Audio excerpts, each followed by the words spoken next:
महाराष्ट्राचा।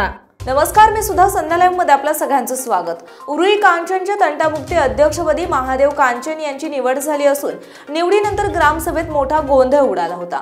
घेतलेला अध्यक्षपदाचा निर्णय चुकीचा आहे, निर्णय स्वतः घ्यायचा होता तर ग्रामसभा कशाला बोलावली होती, अशा अनेक घोषणाबाजीही झाल्या। हवेली तालुक्यातील उरुळी कांचन येथे ग्रामपंचायतच्या वतीने ग्रामसभेचे आयोजन करण्यात आले होते।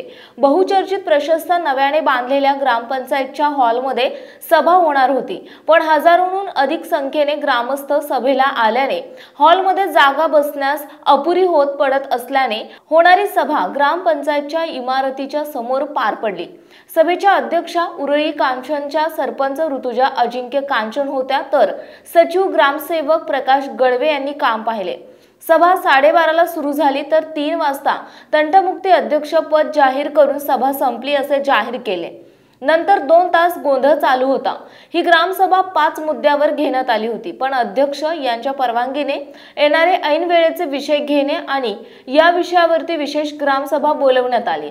तसेच ग्रामसभेमध्ये नागरिकांकडून विविध विषयांवर चर्चा करण्यात आली। यावेळी ग्रामस्थ भगवान जाधव यांनी उरुळी कांचनमध्ये दारूबंदी असताना आणि इतर अवैध धंदे राजरोसपणे सुरू आहेत हा मुद्दा ग्रामस्थांनी पोलिसांकडे तक्रारी करून सुद्धा हे अवैध धंदे बंद होत नाहीत अशी विचारणा ग्रामसभेमध्ये केली।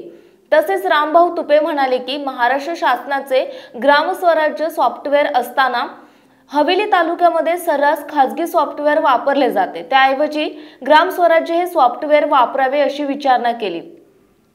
याचा ठराव पास करण्यात आला। मतदार यादीतील 1450 नावे हरकती घेऊन कमी करण्यात आल्याबद्दल ही चर्चा आरोप प्रत्यारोपावर झाली। परंतु महात्मा गांधी तंटामुक्ती अध्यक्षपदाची निवडणूक या विषयाने ग्रामसभेमध्ये मोठा गोंधळ आणि घोषणाबाजी करण्यात आली। यामध्ये तंटामुक्तीचे अध्यक्ष अलंकार कांचन यांनी आपल्या पदाचा राजीनामा दिल्यानंतर आजच्या ग्रामसभेत नवीन तंटामुक्ती अध्यक्ष निवड करण्याची विषय घेण्यात आला। त्यानंतर ग्रामसेवक प्रकाश गळवे यांनी शासनाने दिलेल्या तंटामुक्ती अध्यक्ष पदासाठीच्या नियमाचे वाचन करून त्यामध्ये ज्यांच्याकडे पोलीस चारित्र्य पडताळणी दाखला असेल तेच या पदासाठी पात्र असतील अशी भूमिका मांडली। त्याच अनुषंगाने योगेश उत्तम कांचन आणि महादेव नरसिंग कांचन असे 2 उमेदवारांचे अर्ज दाखल झाले, परंतु ही निवडणूक बिनविरोध होत नसल्याने ग्रामसेवक यांनी दोघांना अर्धा तास बाजूला बोलावून समजावून सांगितले की ही निवड बिनविरोध करा, परंतु ही निवड बिनविरोध झाली नाही आणि सरपंच अध्यक्ष यांनी महादेव कांचन यांच्या निवडीची घोषणा केली। सभा संपल्याचे जाहीर करताच त्या ठिकाणी मोठा गोंधळ उडाला आणि खडाजंगी झाली। यावेळी संतप्त ग्रामस्थांकडून ही निवडणूक लोकशाहीला धरून नसल्याचे आरोप करत थेट ग्रामसेवक यांच्या कार्यालयावर धडक दिली। ग्रामस्थांनी अन्याय झाल्याच्या घोषणा देत प्रचंड घोषणाबाजी करत गदारोळ केला आणि त्यामुळे गोंधळ सदृश्य परिस्थिती निर्माण झाली। यावेळी सचिव ग्रामसेवक यांनी सांगितले की झालेली ग्रामसभेचा वृत्तांत जसा आहे तसा मी सादर करणार आहे। तंटमुक्ती अध्यक्ष पद निवडीचे सर्वस्वी निर्णय हा अध्यक्ष सरपंच यांनी जाहीर केला आहे। तसेच यावेळी सरपंच ऋतुजा कांचन यांनी सांगितले की तंटमुक्ती अध्यक्षपदी महादेव कांचन यांची निवड ही सर्वानुमते गावात वाद नको म्हणून सर्वाधिकार अध्यक्ष या नात्याने मला देण्यात आला। महादेव कांचन यांची निवड ही जनतेसमोर आणि ग्रामसभेत झाली आहे की जी निवड करायची ती लोकांच्यातून केली पाहिजे, परंतु सन्माननीय अध्यक्ष सरपंच होते त्यांनी जी मनमानी केली आणि त्यांच्या मागून जे कुणीच नव्हते गावाचे त्यांनी म्हणले मंजुरी असं करून इथून काढता पायघातला निघून गेले। भाऊसाहेब सचिव हे शेजारी उभा होते, ते काहीच बोलले नाही। ही प्रोसेस नक्की कायदेशीर मार्गाने झाली का बेकायदेशीर मार्गाने झाली हे अजून पुढे जाऊन बघायचंय, परंतु झालेली निवड ही सगळे ग्रामस्थ आता सभा होऊन 2 तास झाले तरी सगळीजण येते।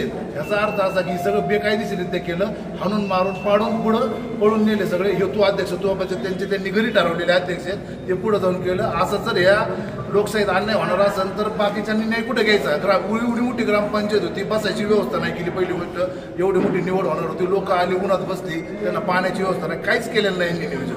नियोजन शून्य ग्रामसभा घेतली आणि कुणालाच बोलायचा काय अधिकार ठेवला नाही। अशीच सभा रेटून नेली पळून गेली सगळी, इथून सभा संपली म्हणून एवढंच बोल। त्यांनी जनमत न घेता ग्रामसभेतले लोकांचे मतदान किंवा आवाजी मतदान न घेता स्वतः निवड केली, हा कुठेतरी अन्याय होते, हा चुकीच्या गोष्टी घडलेल्या आहेत। त्यासाठी आम्ही अर्ज केलेला आहे, भाऊसाहेबांकडे केलेला आहे, व्हिडिओवर अर्ज करणार आहे। तर ही गोष्ट पूर्णपणे चुकीची झालेली आहे. हा म्हणजे सरळ सरळ ग्रामसभेचा थोडक्यात हक्कभंग झालेला आहे. ग्रामसभेची काही जण ग्रामस्थांची सगळ्यांची इच्छा एकच आहे की ग्रामसभा बोलवली कशासाठी. मग तुम्ही जर तुम्हाला वैयक्तिक जर व्यक्तीला उभं करायचं असेल, स्वतः उभं करून जर निवडून द्यायचं असेल, अध्यक्ष करायचं असेल, तर ग्रामसभा कशाला बोलवली, ग्रामसभेत हा विषय घेतला कशाला. हे कुठेतरी गोष्ट चुकीची आहे. त्या चुकीच्या गोष्टीला आळा बसला पाहिजे आणि ते तंटमुक्ती अध्यक्षपद जे झालेले ते बोगस आहे, ते रद्द व्हावं. व भाऊसाहेबांनी ग्रामसेवकांनी हे जे दिलेलं आहे लेख स्वरूपात द्यावं की निवड कशी झाली व माझा बात कसा झाला. धन्यवाद. ग्रामपंचायतने विश्वासात न घेता स्वतः. प्रतिनिधी नितीन करडे. ताज्या आणि महत्त्वपूर्ण बातम्या पाहण्यासाठी आजच आमच्या संध्या लाईव्ह न्यूज चॅनलला यूट्यूबवर सबस्क्राईब करा आणि बेल आयकॉन प्रेस करा.